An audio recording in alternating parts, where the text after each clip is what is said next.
Coucou la team, je suis trop contente de vous retrouver après cette opération que je vous avais annoncée, vous vous souvenez? Donc on est vendredi, je l'ai faite lundi. D'ailleurs, j'ai la gaine pour soutenir mon ventre. Ah oui, je vous ai pas dit c'était quoi comme opération. C'était une grosse opération, c'était une abdominoplastie. C'est-à-dire que j'ai refait mon ventre puisque j'ai eu 4 césariennes. Et donc, ils m'ont ouvert d'une hanche à une autre hanche et ils m'ont ouvert entre le nombril et le pubis. Et en plus, ils ont recousu mes abdos alors que je faisais 2 heures de musculation par jour, plus 1 heure de cardio. Mais malgré ça, c'était pas assez. En fait, on peut rien faire. Une fois qu'on a eu des enfants, c'est comme ça. Donc, pour mon retour, je vous ai fait une petite chanson, malgré que je suis cassée, tordue de tous les côtés. Et en plus de ça, je vous ai fait une recette. C'est une recette simple mais efficace. En fait, c'est un pain bien moelleux que vous pourrez fourrer avec ce que vous voulez. Du fromage, de la viande, du Nutella, de la confiture, du beurre et tralala. Voilà. Et la chanson que je vous ai faite aujourd'hui, c'est Young heart, run free, never be hung up like my man and me. My man and me. Ça veut dire, en français, ils ne raccrocheront jamais comme mon homme et moi. Sauf que moi, j'ai raccroché avec mon homme, ça fait longtemps. J'ai payé beaucoup de pots cassés parce que j'étais très amoureuse. Donc, c'est compliqué. Mais en tout cas, ce que je voulais vous dire... Ah oui, si, le début de la chanson, c'est « Rouler jeunesse ». Ça veut dire profiter de la vie, mes petits chéris. Profiter de la vie pendant qu'il est encore temps. Donc, mes petits amours, nous allons commencer la recette. Je vous dis à tout de suite. N'oubliez pas vos petits likes. Et j'ai vu que j'avais plein de petits likes. Franchement, vous me faites plaisir. Ma communauté, je vous adore. En tout cas, s'il y a une chose qui est sûre, c'est que je peux compter sur vous et non sur l'amour. À tout de suite pour la recette. Vos petits commentaires, vos petits likes. Ah, j'ai aussi des commentaires désobligeants, mais ce n'est pas grave. Je m'en fous. Je passe par au-dessus. Ça me fait rien du tout. Et je le répète, je suis de retour. Malgré que ça fait que 5 jours que j'ai été opérée.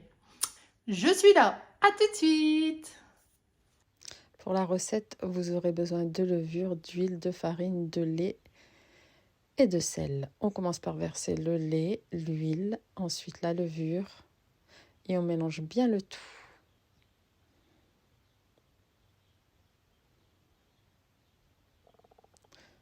Ensuite, nous allons rajouter la farine en 2 fois. On mélange à la cuillère.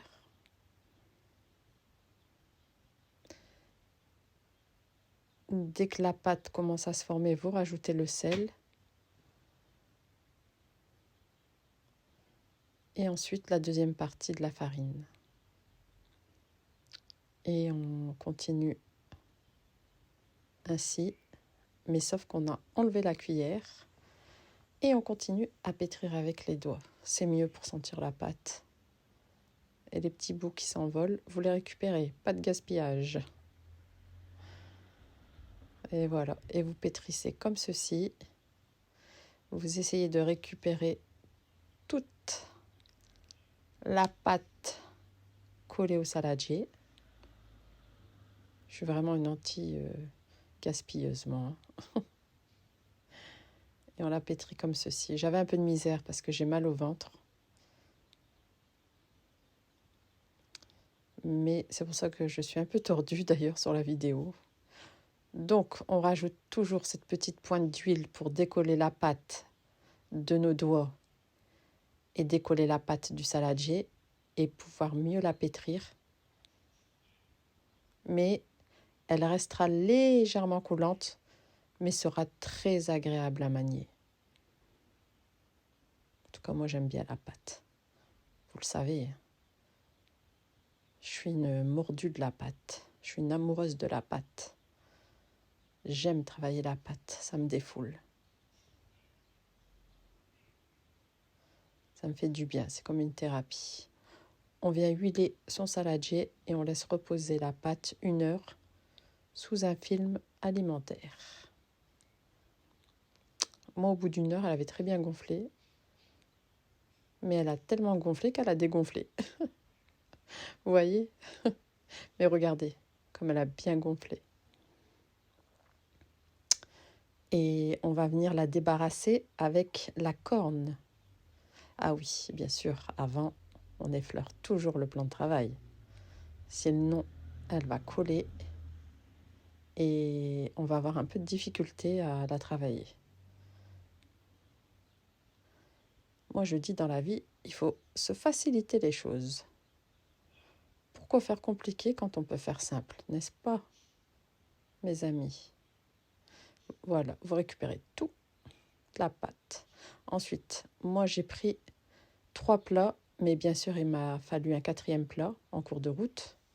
On vient fariner les plats. Moi, j'ai préparé le tout à l'avance, hein. Vous allez comprendre pourquoi. Puisqu'on ne va pas y disposer nos pâtons tout de suite. Vous repliez la pâte sur elle-même, mais vous ne la dégazez pas trop pour pouvoir la couper plus facilement avec votre corne. Vous faites 6 pâtons. Et si vous voyez un pâton qui est plus lourd que l'autre, vous venez réajuster. Vous coupez des bouts du pâton plus lourd et vous le mettez sur le pâton plus léger. Comme ceci, vous voyez. Et on obtiendra des pâtons de même poids. Voilà, vous regardez bien, vous tâtez bien, vous les touchez bien entre vos mains. Vous voyez, comme ceci, hop. Je vous ai dit, j'aime bien la pâte. Et on commence à les bouler. Vraiment, c'est une recette qui est facile, simple à faire, rapide. D'ailleurs, moi, je les ai laissés sur mon plan de travail parce qu'après, une fois qu'on les aura boulés, on va devoir les laisser reposer encore au moins une bonne vingtaine de minutes. Moi, personnellement, je les ai laissés 35 minutes de repos. Et voilà, vous boulez ainsi. Et vous faites 2 lignes de 3 boules. Vous allez rajouter un peu de farine pour ne pas qu'elle colle et venir mettre un linge propre par-dessus et laisser reposer 20 à 30 minutes. Une fois que c'est fait, on récupère nos plateaux qu'on avait farinés, vous vous souvenez, et on va venir l'étaler délicatement à la main, comme ceci. Une fois qu'on a préparé une boule, on va s'attaquer à la 2e, puis à la 3e. Comme ça, il n'y a pas de jalouse. On retourne le plateau, hop, c'est plus pratique. Et une fois que c'est étalé, voilà. Par contre, il ne faut pas les faire trop fines, les boules. Quand vous allez les étaler, il faut laisser une certaine épaisseur, à peu près 1,5 cm. C'est une petite précision, mais qui a son importance.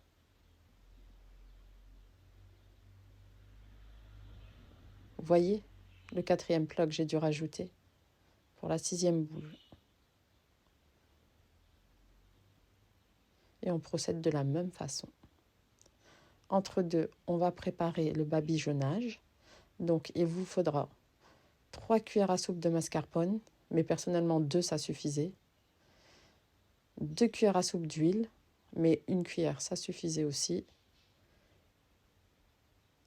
Moi, j'ai récupéré mon pinceau de cuisine. C'est plus pratique pour écraser. Et on va rajouter quelques gouttes d'eau. C'est vraiment à l'œil. Et vous écrasez délicatement. Ça va prendre un peu de temps parce que la mascarpone c'est un fromage blanc italien qui est, comment dire ça, plus difficile à manier qu'une crème fraîche. Elle est plus compacte. Une fois que c'est fait, on va badigeonner nos pains comme ceci et généreusement. Parce que je vous dis avec cette quantité, franchement, j'en ai eu largement assez. J'ai même dû repasser plusieurs fois pour vraiment liquider la quantité de badigeonnage de notre préparation. Donc n'hésitez pas, chouchoutez-les, vos petites galettes. Elles vont aimer ça. Et vous verrez, le résultat sera très très bon. Et voilà, vous les cuisez à 200 degrés, une vingtaine de minutes. Ça dépend des fours. Vous pouvez même les cuire à 250 degrés, une quinzaine de minutes. Voilà. Bon appétit mes amis, à bientôt. Et bonne dégustation surtout.